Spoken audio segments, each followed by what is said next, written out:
Hello बच्चों, डवांकुर डिजी lesson में आपका स्वागत है। आज आप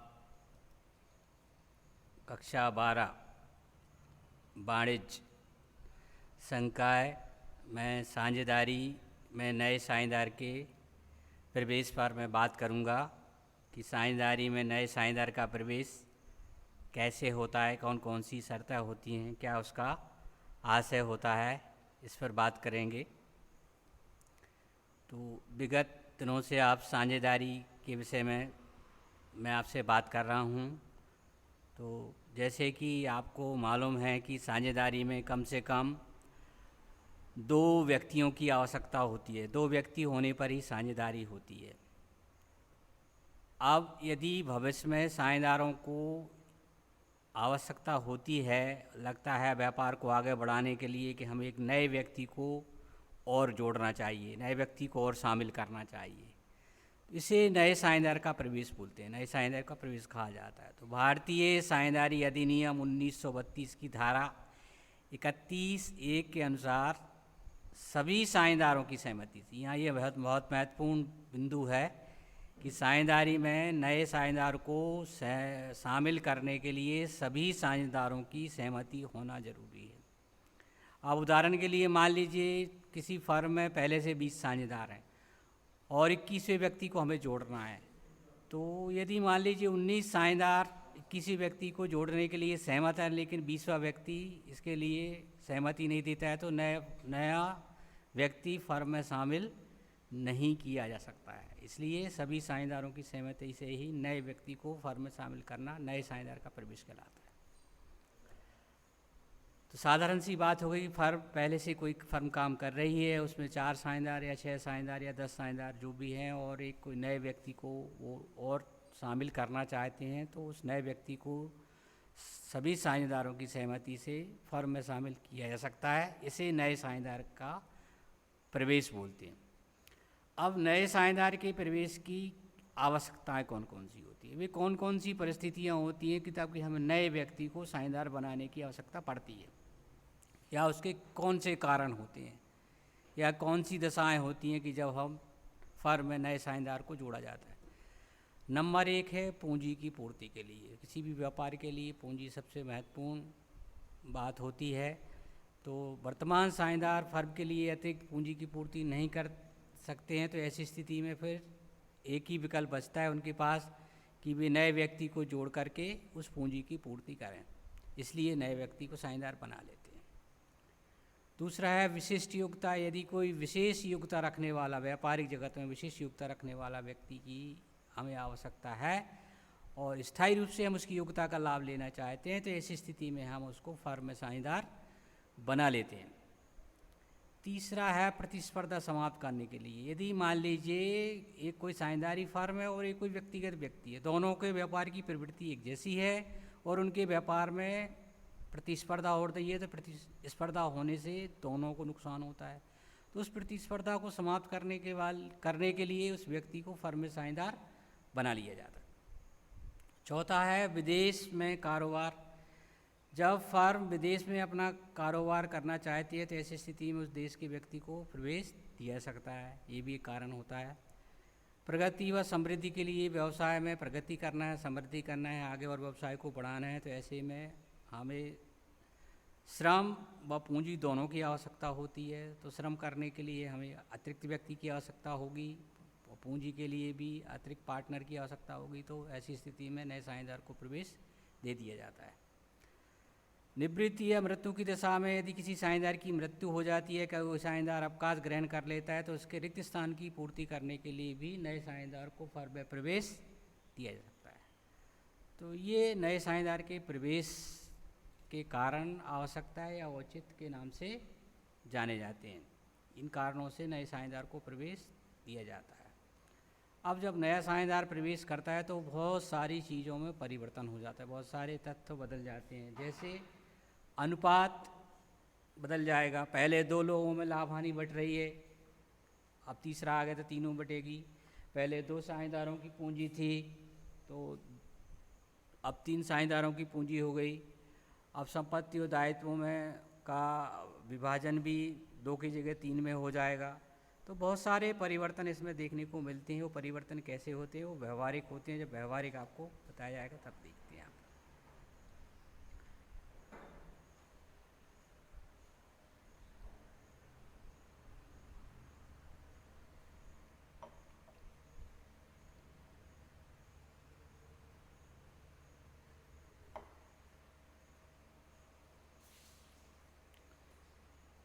नए साझेदार की वैधानिक स्थिति व अधिकारों को बताना है। जब कोई नया साझेदार फर्म में प्रवेश करता है तो उसको कानून द्वारा क्या अधिकार मिले हुए हैं, कानून उसके लिए क्या संरक्षण देता है, या उसके प्रवेश होने के बाद उसको क्या अधिकार होते हैं, उसकी वैधानिक स्थिति के विषय में बताते हैं। पहले जब भी कोई नया साझेदार फर्म में प्रवेश करता है, नया व्यक्ति प्रवेश करता है, तो प्रवेश करने के पहले के किसी भी कार्य को उसको उत्तरदायी नहीं ठहराया जा सकता।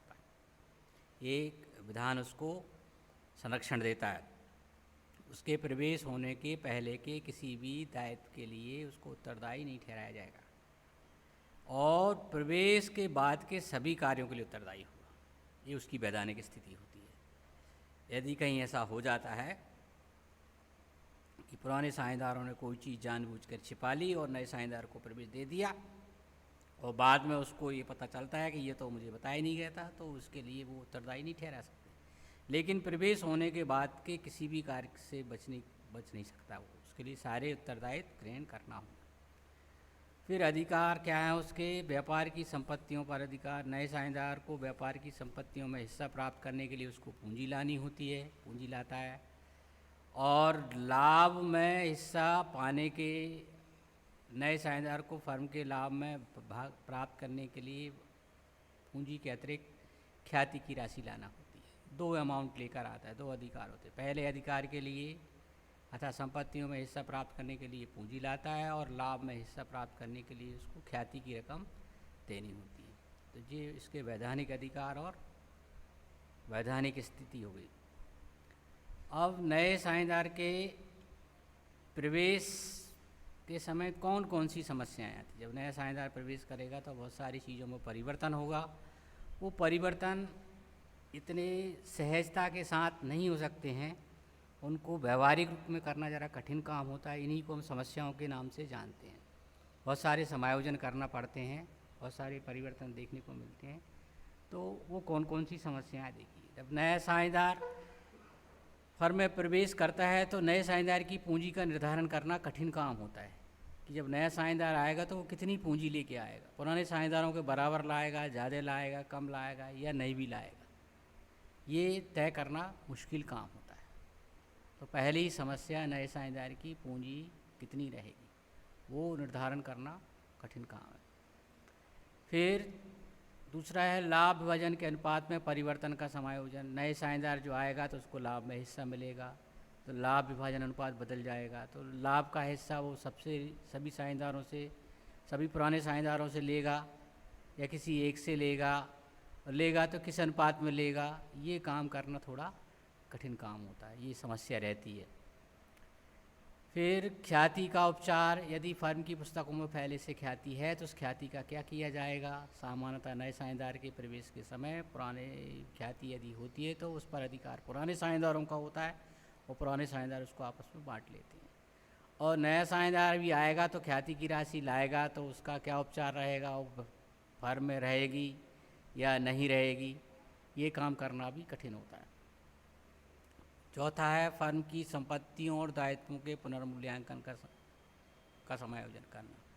जब नया साझेदार फर्म में प्रवेश करता है तो वो प्रवेश के समय पुरानी फर्म की संपत्तियों और दायित्वों के मूल्य से संतुष्ट होना चाहता है। अर्थात फर्म की बैलेंस शीट में जो संपत्ति और दायित्व दिए हैं, क्या वास्तविक मूल्य उनका और लेखांकन मूल्य बराबर है कि नहीं, इसकी संतुष्टि के लिए वो सभी संपत्तियों और दायित्वों का फिर से मूल्यांकन करवाना चाहता है। तो ये काम करना भी थोड़ा कठिन काम होता है। फिर है संचित लाभ या सामान्य संचिति और संचित हानि का समायोजन करना। यदि फर्म के पास पहले से संचित लाभ है, सामान्य संचिति है या संचित हानि है पहले से, तो उसका क्या किया जाए। सामान्यतः नए साझेदार के प्रवेश के समय ये पुराने साझेदारों में बांट दी जाती है। तो ये काम भी कठिन होता है। फिर आवश्यकता अनुसार पूंजी खातों का समायोजन करना, ये भी एक काम होता है। आवश्यकता अनुसार पूंजी का समायोजन करने का तात्पर्य ये हो गया, यदि मान लीजिए पुराने साझेदारों की पूंजी एक की 20,000, दूसरे की 25,000 और नया साझेदार 30,000 लेके आ रहा है, तो अब एक 20 है, एक 25 है और एक 30 है, तो ऐसा कुछ किया जाए कि तीनों की पूंजी बराबर हो जाए। तो जिसकी कम हो रही है वो पूंजी लाएगा और इसकी ज़्यादा हो रही है वो ले जाएगा। तो ये काम भी थोड़ा सा कठिन होता है, इसी को समस्या के रूप में देखा जाता है। और लास्ट बिंदु है नए साझेदार को लाभ की गारंटी देना। जब नया साझेदार किसी फर्म में शामिल हो रहा होता है तो वो चाहता है कि जितनी वो पूंजी लगा रहा है उस पूंजी के विरुद्ध उसको एक निश्चित लाभ मिलना चाहिए। तो कई बार ऐसा होता है कि पुराने साझेदार नए साझेदार को एक निश्चित राशि लाभ के रूप में प्राप्त होने की गारंटी देते हैं, जिसको नए साझेदार की लाभ की गारंटी के नाम से जाते हैं। इसका पहले भी उल्लेख कर चुके हैं कि लाभ की गारंटी का व्यवहारिक प्रश्न आएंगे तब और इस पर विस्तार से चर्चा की जाएगी, क्योंकि कोई भी व्यक्ति किसी फर्म में तभी शामिल पैसा लगाएगा, तभी शामिल होगा जब उसको लाभ मिले। ऐसी तो ये समस्या है, इन समस्याओं को व्यवहारिक प्रश्नों में भी अपन देखेंगे। जैसे जैसे व्यवहारिक प्रश्न आएंगे तो समस्याओं के रूप में और विस्तार से चर्चा होती रहेगी। अब पुनर्मूल्यांकन खाता किसे कहते हैं, खाता कब व क्यों खोला जाता है। जैसे अभी पिछले प्रश्न में एक समस्या थी कि जब नया साझेदार फर्म में प्रवेश करता है तो वो फर्म की संपत्ति और दायित्व में उनका जो बैलेंस शीट में मूल्य है और वास्तव में उनका बाज़ार में क्या मूल्य है, इस बात से वो संतुष्ट होना चाहता है। क्योंकि कई बार ऐसा होता है कि ऐसा हो सकता है कि बैलेंस शीट में जो संपत्ति दायित्व दिए हैं उनके मूल्य बढ़े हुए हों जो बाज़ार मूल्य से मेल नहीं खाते हों या काफ़ी अंतर हो। तो ऐसी स्थिति में नया साझेदार और पुराने साझेदार दोनों ही चाहते हैं कि क्यों ना स्वतंत्र रूप से फिर से संपत्ति और दायित्वों का वास्तविक मूल्यांकन करवा लिया जाए। तो फिर से उनका मूल्यांकन करना ही पुनर्मूल्यांकन कहलाता है। तो जब नया साझेदार प्रवेश करता है या कोई साझेदार अवकाश ग्रहण करता है, दोनों कंडीशन में, जब कोई नया साझेदार प्रवेश करता है, कोई साझेदार अवकाश ग्रहण करता है या किसी साझेदार की मृत्यु हो जाती है, तो ऐसी स्थिति में फर्म की संपत्ति और दायित्वों का पुनः मूल्यांकन किया जाता है। तो संपत्ति और दायित्वों के पुनः मूल्यांकन से होने वाली लाभ हानि का लेखा करने के लिए खाता खोला जाता है। इसे पुनर्मूल्यांकन खाता या लाभ हानि समायोजन खाता कहते हैं। यह एक नाम मात्र का या अवास्तविक खाता होता है। अब कोई संपत्ति उदाहरण से अपन बात कर सकते हैं, जैसे मान लीजिए भवन फर्म की बैलेंस शीट में 1 लाख का दिया है, उसका फिर से बाज़ार में मूल्यांकन कराया तो वो 1,20,000 का हो रहा है। तो अब पुस्तकों में उसकी वैल्यू 1 लाख है और नया मूल्य उसका 1,20,000 हो रहा है। तो यदि 1 लाख दर्शाया जाता है तो पुराने साझेदारों को घाटा होगा, अर्थात फर्म को 20,000 का फ़ायदा हो रहा है। ऐसे ही कोई संपत्ति की कीमत कम भी हो सकती है। तो इन किसी संपत्ति की कीमत कम हो जाती है, किसी की बढ़ जाती है, किसी की यथास्थिर रहती है। तो इससे या तो लाभ होता है या हानि होती है। तो इस लाभ हानि का लेखा करने के लिए, इस लाभ हानि का पता करने के लिए एक खाता खोला जाता है। इस खाते का नाम पुनर्मूल्यांकन खाता या लाभ हानि समायोजन खाता, ये एक नाम मात्र का खाता है। तो जो संपत्तियों की कीमत बढ़ती है या दायित्वों की कीमत घटती है उसको पुनर्मूल्यांकन खाते के हम क्रेडिट में लिख लेते हैं। जिन संपत्तियों की कीमत घटती है या दायित्वों की कीमत बढ़ती है उनको डेबिट में लिखते हैं। अंतर की राशि लाभ या हानि होती है। क्रेडिट शेष है तो लाभ, डेबिट शेष है तो हानि। और इस लाभ हानि पर हमेशा पुराने साझेदारों में पुराने अनुपात में विभाजित किया जाए, चाहे वो प्रवेश का समय हो चाहे अवकाश ग्रहण का समय। ये पुनर्मूल्यांकन खाता कहलाता है। तो ऐसा करने से नए साझेदार और पुराने साझेदार दोनों ही फर्म की संपत्ति और दायित्वों से पूर्ण रूप से संतुष्ट हो जाते हैं। अब पुनर्मूल्यांकन से होने वाले लाभ हानि का लेखा प्रवेश के समय पुराने साझेदारों के पूंजी खाते में हानि को डेबिट टाइप लिखते हैं और लाभ है तो क्रेडिट साइड में ले जाते हैं। पुनर्मूल्यांकन से जो भी लाभ होगा या हानि होगी, लाभ होगा तो उनके पूंजी खाते के क्रेडिट में जाएगी और हानि होगी तो डेबिट। इसी तरह अवकाश ग्रहण व मृत्यु की स्थिति में हानि को सभी साझेदारों के पूंजी खाते के डेबिट में करेंगे और लाभ को क्रेडिट में करेंगे। ये पुनर्मूल्यांकन खाता कर। पुनर्मूल्यांकन खाता प्रवेश के समय, अवकाश ग्रहण के समय, किसी साझेदार की मृत्यु के समय, या पुरानी फर्म है पहले से और वो फिर से अपनी संपत्तियों दायित्वों का पुनर्मूल्यांकन करवाना चाहते हैं, किसी कारण से वे अनुपात बदल रहे हैं, तो फिर ऐसी स्थिति में भी पुनर्मूल्यांकन खाता खोला जा सकता है। यह एक नाम मात्र का खाता है, अवास्तविक खाता है। ये वस्तुनिष्ठ प्रश्न के रूप में पूछा जाता है। तो संपत्ति और दायित्वों के पुनर्मूल्यांकन से होने वाले पूंजीगत लाभ अथवा हानि का लेखा करने के लिए खोला जाता है। ये अत्यंत महत्वपूर्ण प्रश्न है। व्यवहारिक जब सवाल करेंगे तब और इसमें बात करते रहेंगे इसी प्रश्न को लेकर के। अगला प्रश्न है, नए साझेदार के प्रवेश पर पूंजी का समायोजन किस प्रकार किया जाता है। अब पूंजी का समायोजन से क्या तात्पर्य है? जैसे अभी मैंने आपको उदाहरण दिया था कि एक साझेदार की पूंजी पहले से 20,000 रुपये है, बी की 25,000 रुपये है और सी की पूंजी 30,000 रुपये। ये मैंने उदाहरण दिया था। अब एक दूसरा उदाहरण देता हूँ। ए बी पहले से साझेदार हैं और सी को उन्होंने साझेदार में प्रवेश दिया। ए की पूंजी 10,000 रुपये है, बी की पूंजी 15,000 रुपये है और सी से 12,000 मंगाते। अब आप यहाँ देख रहे हैं ए की पूंजी 10,000 है, बी की पूंजी 15,000 है, सी की 12 हो रही है। तो अब यहाँ ये देखा जाए कि नया साझेदार 12,000 रुपये लेके आ रहा है और समान भाग के लिए साझेदार बन रहा है। तो ऐसी स्थिति में देखा जाए तो जिस साझेदार की पूंजी 10 है उसको भी 2,000 रुपये लाना चाहिए, तो बराबर हो जाएगी उसकी। और जिसकी इस पूंजी 15,000 अर्थात 12,000 से अधिक है वो 3,000 रुपये ले जाएगा। इसी को पूंजी का समायोजन बोलते हैं।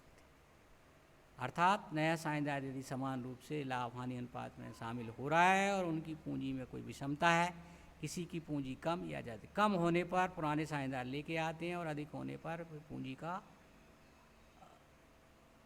आहरण कर लेते हैं, पूंजी को निकाल लेते हैं। इसी को पूंजी का समायोजन बोलते हैं। तो इसके लिए देखो ये 3 बिंदु हैं, ध्यान दिए। तो पहला है कि नए साझेदार की पूंजी की रकम दी रहना प्रश्न में और पुराने साझेदार पूंजी के संबंध में कोई भी समायोजन नहीं करना। यदि पुराने साझेदार चाहते हैं कि हमें कोई समायोजन नहीं करना है तो सी की पूंजी 12 ही रहेगी, बी की पूंजी 15 ही रहेगी, ए की पूंजी 10 ही रहेगी, तो कुछ लेखा नहीं करना है। सिंपल ही नया साझेदार जो पूंजी लाएगा उसका फर्म की पुस्तकों में लेखा कर लेंगे। यहाँ कोई समायोजन करने की आवश्यकता नहीं होगी। जब तीनों ही साझेदार या पुराने और नए साझेदार मिल करके पूंजी को लेकर के जो भी स्थिति बन रही है उस पर ही सहमत है, तो ऐसी स्थिति में फर्म की पुस्तकों में कोई समायोजन नहीं करना। नए साझेदार की पूंजी प्रश्न में दी होने पर और उसके विषय में कोई समायोजन करने का निर्देश नहीं दिया है तो फिर हमें कुछ नहीं करना पड़ता है, सिर्फ उसका लेखा पूंजी खाते में कर लेते। ये पहली कंडीशन हो गई। अब दूसरी कंडीशन है कि पुराने साझेदारों की समायोजित पूंजी के आधार पर नए साझेदार द्वारा अपने भाग हेतु यथेष्ट पूंजी लाना।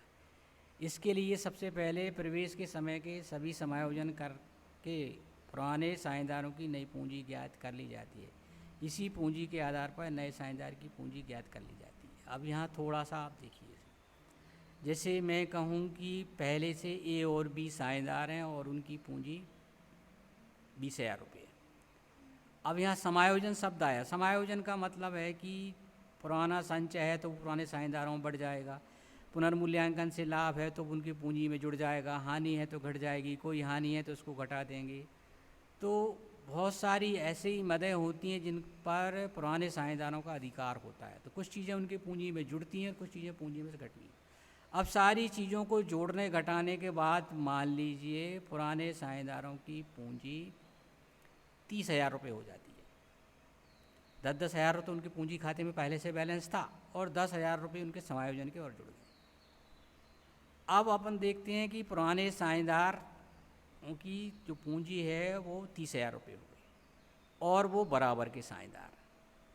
एक ही पूंजी भी यहाँ बराबर के साझेदार हैं और जो नया साझेदार आ रहा है वो भी बराबर का साझेदार आ रहा है। तो बराबर के साझेदार का मतलब ये हो गया कि वो 2 भाग लगा करके 30,000 रुपये हो गए। बराबर देखें तो हम अनुपात के रूप में देखें तो पुराने साझेदार और नए साझेदार जब अनुपात बांटेंगे तो 1:1:1 आएगा। तो पुराने साझेदारों का कुल मिला के अनुपात 2 हो जाएगा, 1 और 1 2 हो गया, और नए साझेदार का 1 हो गया। तो पुराने साझेदारों का जो अनुपात है वो 2 है और पूंजी कितनी है, 30,000 है। तो 2 भाग के लिए उनकी पूंजी कितनी हो गई, 30,000 है। तो नया साझेदार 1 भाग के लिए कितनी लेके आएगा, 15,000 रुपये लाएगा। इसे पूंजी का समायोजन बोलते हैं। तो पुराने साझेदारों की समायोजित पूंजी के आधार पर नए साझेदार की पूंजी निकाली जाती है। तो ये व्यवहारिक प्रश्नों में और देखेंगे इसको। साधारण से उदाहरण से वैसे स्पष्ट हो गया था कि पुराने साझेदारों की पहले से पूंजी 20,000 रुपये थी, बट नए साझेदार के प्रवेश के समय हमने बहुत सारे समायोजन किए। उन समायोजन करने के पश्चात कुछ चीज़ें जोड़ी गई, कुछ चीज़ें घटाई गई। तो ऐसा करने से उनकी पूंजी 30,000 रुपये हो गई। अब चूँकि साझेदार बराबर के हैं, नया साझेदार भी बराबर का हो रहा है, तो फिर हमने दूसरा काम किया कि नया अनुपात निकाला है, तो वो आया 1:1:1 आया। और पुराने साझेदारों का अनुपात 2 हो जाता है और नए साझेदार का 1 हो जाता है। यदि अनुपात को मोटे 2 भागों में बांटें पुराने और नए के बीच में, तो उनका हिस्सा 2 हो गया और नए साझेदार का हिस्सा 1 हो गया। तो 2 भाग के लिए यदि पूंजी 30,000 है तो 1 भाग के लिए 15,000 रुपये होगी। अर्थात इस तरह से नया साझेदार 15,000 रुपये लेके आए। ये साधारण सा उदाहरण हुआ। तो ऐसे ही अनुपात भी बदल सकते हैं और राशि भी बदल सकती हैं, वो प्रश्न के हिसाब से आपको हल करना होगा। अब तीसरी कंडीशन होती है कि नए साझेदार की पूंजी के अनुपात में उस पुराने साझेदार अपनी पूंजी को समायोजित करना। इसके अंतर्गत पुराने साझेदारों को समायोजित पूंजी को नए साझेदार की पूंजी के आधार पर समायोजित करते हैं। जैसे अभी मैंने एक उदाहरण दिया था कि ए की पूंजी 10,000 रुपये है, बी की पूंजी 15,000 रुपये है और सी 12,000 रुपये लेके आ रहा है, और तीनों ही बराबर के साझेदार हैं। ऐसी स्थिति में आप बच्चों देख रहे हैं कि तीनों जो बराबर के साझेदार हैं तो पूंजी भी तीनों की बराबर होगी। क्योंकि नए साझेदार की पूंजी का हमने निर्धारण कर दिया है कि 12,000 रुपये लेके आएगा। तब ऐसी स्थिति में ए का हिस्सा समायोजन करने के पश्चात 12 ही है, 10,000 ही आ रहा है। ए का हिस्सा समस्त समायोजन करने के बाद, यहाँ ये ध्यान रखना है कि समायोजन के बाद ही पुराने साझेदारों की पूंजी का बैलेंस देखा जाता है कि कौन कौन सी चीज़ें इसमें जुड़ गई और कौन कौन सी चीज़ें घट गई। इसमें बहुत सारे समायोजन होते हैं, वो व्यवहारिक प्रश्नों में आपको विस्तार से बताया जाएगा। तो सारे समायोजन करने के बाद ए की पूंजी 10,000 रुपये हो रही है और बी की पूंजी 15,000 रुपये हो रही है और सी 12,000 रुपये लेके आ रहा है। तो अब आप यहाँ देख रहे हैं कि ए की पूंजी नए साझेदार की अपेक्षा 2,000 रुपये कम है। अर्थात ए को भी 2,000 रुपये लाना होंगे, तब उसकी पूंजी उसके अनुपात के हिसाब से बराबर हो, और बी को 3,000 रुपये ले जाना होंगे, तब उनका अनुपात और पूंजी बराबर हो। इसको बोलते हैं नए साझेदार के हिसाब से पुराने साझेदार की पूंजी का समायोजन करना। अर्थात पुराने साझेदारों की पूंजी यदि कम है तो नए साझेदार के हिसाब से वो लाएंगे और ज़्यादा है तो ले जाएंगे। दोनों की कम भी हो सकती है, दोनों की ज़्यादा भी हो सकती है। पुराने साझेदारों की पूंजी कम भी हो सकती है और ज़्यादा भी, तो वो प्रश्न के हिसाब से तय होता है। लेकिन यहाँ उदाहरण एक ऐसा दे दिया गया जिसमें एक की पूंजी कम हो रही थी और एक की पूंजी ज़्यादा हो रही थी। अब समायोजन कौन कौन से हैं इसका अपन व्यवहारिक प्रश्नों में देखेंगे। प्रश्न क्रमांक 6 है, जब नया साझेदार प्रवेश करता है तो ख्याति का लेखा करने की कौन कौन सी होती है। बच्चों ये फिर से मैं बता देना चाहता हूँ कि जब फर्म में नया साझेदार प्रवेश करता है तो प्रवेश के समय रकम के रूप में उसके 2 तरह की राशि बुलवाई जाती है। इसका पहले भी उल्लेख हो चुका है कि एक संपत्तियों में हिस्सा प्राप्त करने के लिए पूंजी लाता है और लाभ में हिस्सा प्राप्त करने के अलावा उसको एक अतिरिक्त रकम और मंगाई जाती है जिसको हम ख्याति के नाम से जानते हैं। उदाहरण के लिए ABC पहले से साझेदार है, उन्होंने C को नया साझेदार बनाया और उन्होंने तय किया, और बराबर का साझेदार बनाया। उन्होंने तय किया कि वो 20,000 रुपये पूंजी के लाएगा और लाभ में हिस्सा प्राप्त करने के लिए 10,000 रुपये ख्याति के लाएगा।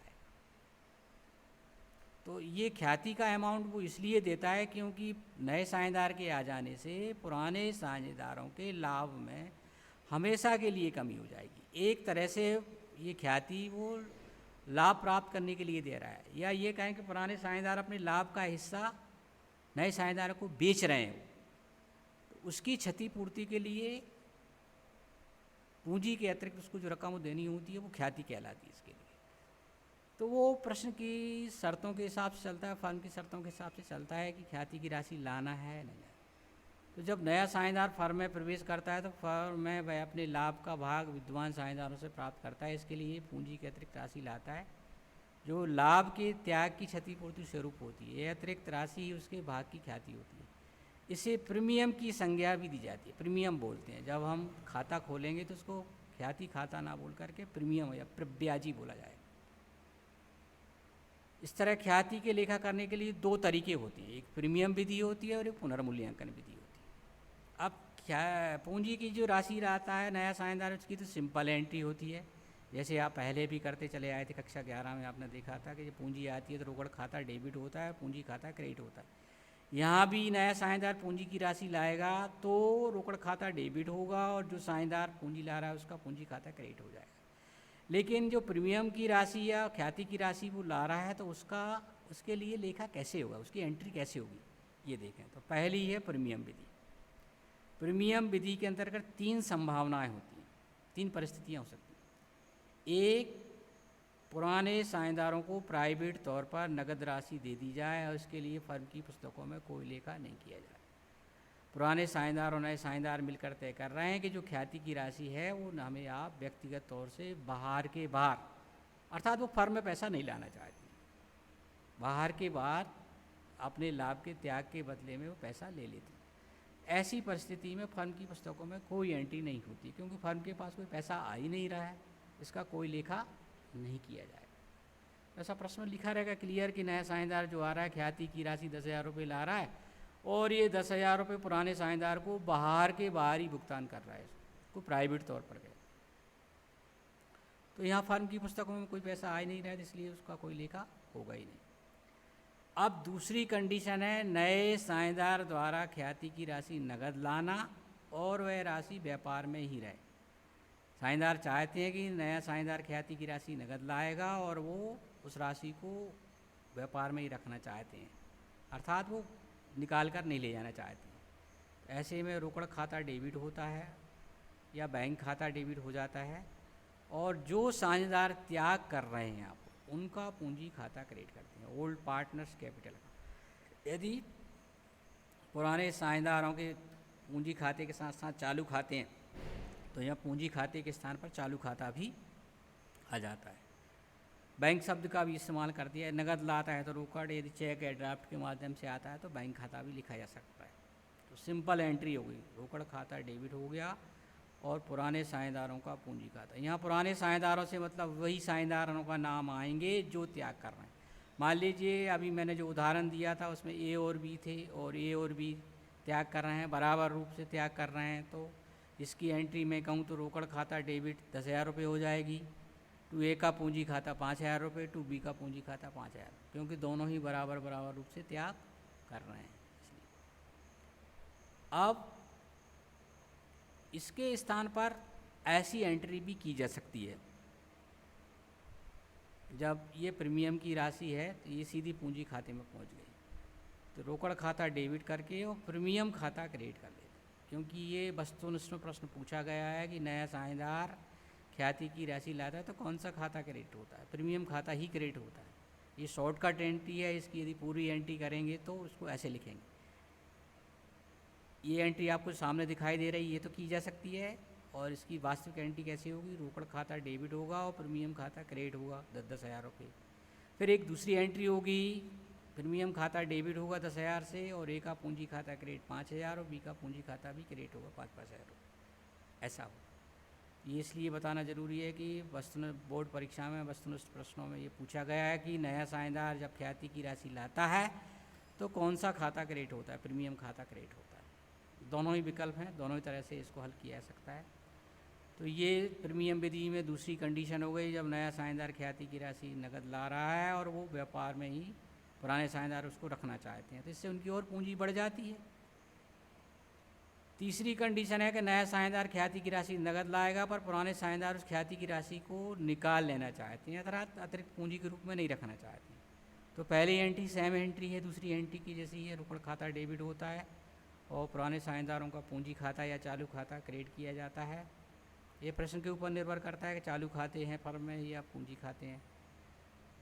पूंजी खाते के साथ साथ कभी कभी चालू खाते भी होते हैं तो चालू खाता कर देते हैं। तो पहली एंट्री सेम एंट्री है, बट यहाँ पुराने साझेदार उस पैसे को व्यापार में नहीं रखना चाहते, अपने व्यक्तिगत उपयोग के लिए ले जाना चाहते हैं, क्योंकि ख्याति की राशि पर जो साझेदार त्याग कर रहे हैं उनका अधिकार होता है। तो उस राशि को वो चाहे तो व्यापार में रखें, वो चाहे तो घर ले जाएं। तो पुराने साझेदारों का पूंजी खाता यहाँ डेबिट हो जाएगा और रोकड़ खाता क्रेडिट हो जाएगा। उदाहरण वही होगा जैसे नया साझेदार अभी मैंने बताया था कि 10,000 रुपये ला रहा है, दोनों ही साझेदार बराबर बराबर त्याग कर रहे हैं, तो 5-5 हज़ार रुपये मिल जाएंगे और 5-5 हज़ार रुपये निकाल के ले जाएंगे। तीसरा है पुनर्मूल्यांकन विधि। पुनर्मूल्यांकन विधि ख्याति के लेखांकन की पुनर्मूल्यांकन विधि उस दशा में अपनाई जाती है जब नया साझेदार अपने भाग की ख्याति की रकम नगद नहीं लाता है। ऐसी दशा में पुनर्गठित फर्म की ख्याति का पुनर्मूल्यांकन कर लिया जाता है। इसमें नए साझेदार की ख्याति का भाग उसके पूंजी खाते में डेबिट करके पुराने साझेदारों के खाते में उनके त्याग के अनुपात में क्रेडिट कर दिया जाता है। तो सिंपल सी बात हो गई बच्चों, पुनर्मूल्यांकन विधि कब अपनाई जाती है? जब नया साझेदार ख्याति की राशि नगद नहीं ले जाता। ऐसी में नए साझेदार का पूंजी खाता डेबिट कर देते हैं और पुराने साझेदारों का पूंजी खाता उनके त्याग के अनुपात में क्रेडिट कर देते हैं, वहाँ अपनाई जाती है। तो ये महत्वपूर्ण क्वेश्चन है, व्यवहारिक प्रश्न भी है। नए साझेदार के प्रवेश के समय ख्याति की लेखा करने की 2 विधियाँ हो गई, प्रीमियम विधि, पुनर्मूल्यांकन विधि, इसकी एंट्रियाँ हो गई। आज के लिए नए प्रवेश पर बच्चों इतना ही। अगली जानकारी के लिए, आगे जानकारी के लिए आप देखते रहें और धन्यवाद।